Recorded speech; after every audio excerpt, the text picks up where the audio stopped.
द्रौपदी को समझाते हैं कि द्रौपदी कि आप कहती हो इनको छोड़ दो अश्वत्थामा को, फिर आप रो क्यों रही हैं?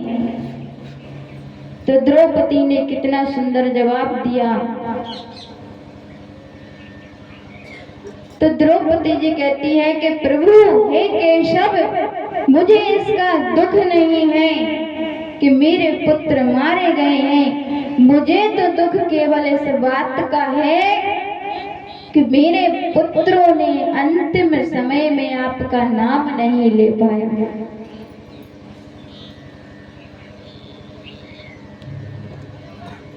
क्या दुख है कि मेरे पुत्रों ने आपका नाम नहीं ले पाया, और हम और आप हैं जो इतने स्वस्थ बैठे हैं, इतने अच्छे भगवान ने बनाया है, बोलने के लिए वाणी दी गई है, सब कुछ दिया है भगवान ने, फिर भी हम और आप भगवान का नाम नहीं ले पा रहे हैं। धिक्कार है ऐसे जीवन पर।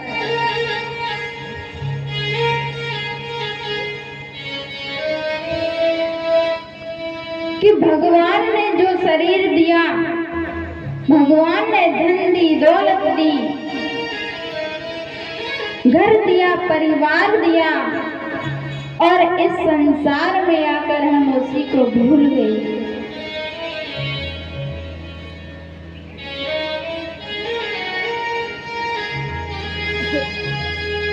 महाराज, कहने का तात्पर्य यही है, भागवत जी में बहुत कथा आई है। अगर कोई कथा हमसे छूट गई या हमने कुछ गलत बोल दिया तो आप ये कहोगे कि दीदी ने ऐसी बात नहीं कही, ये कथा छोड़ दी थी। लेकिन बात हम एक ही कहेंगे कि भले हम कोई कथा सुनाएं आपको,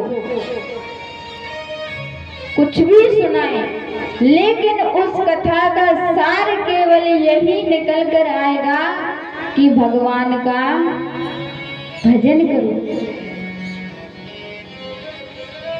भगवान ने अपन से मांगा ही क्या है? ना तो धन मांगा, ना दौलत मांगी, केवल समय मांगा है भगवान ने। कितना पैसा होगा आपके पास, आप कितना दे सकते हो भगवान को? जब स्वयं लक्ष्मी जी भगवान के चरण दबाती हैं तो उनको क्या आपके पैसे की जरूरत है? बताइए, क्या भगवान को पैसे की जरूरत है? नहीं है।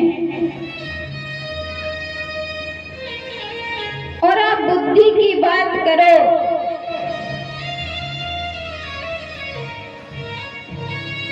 अगर आप बुद्धि की बात करो तो हनुमान जी जितनी बुद्धि किसी में नहीं है। जब हनुमान जी जैसे गार्ड भगवान के यहाँ पर हैं तो हम तो उनके सामने अपनी बुद्धि भी नहीं चला सकते। और अगर चतुराई की बात करो तो महाराज, नारद से बड़ा कोई नेता नहीं हुआ इस संसार में।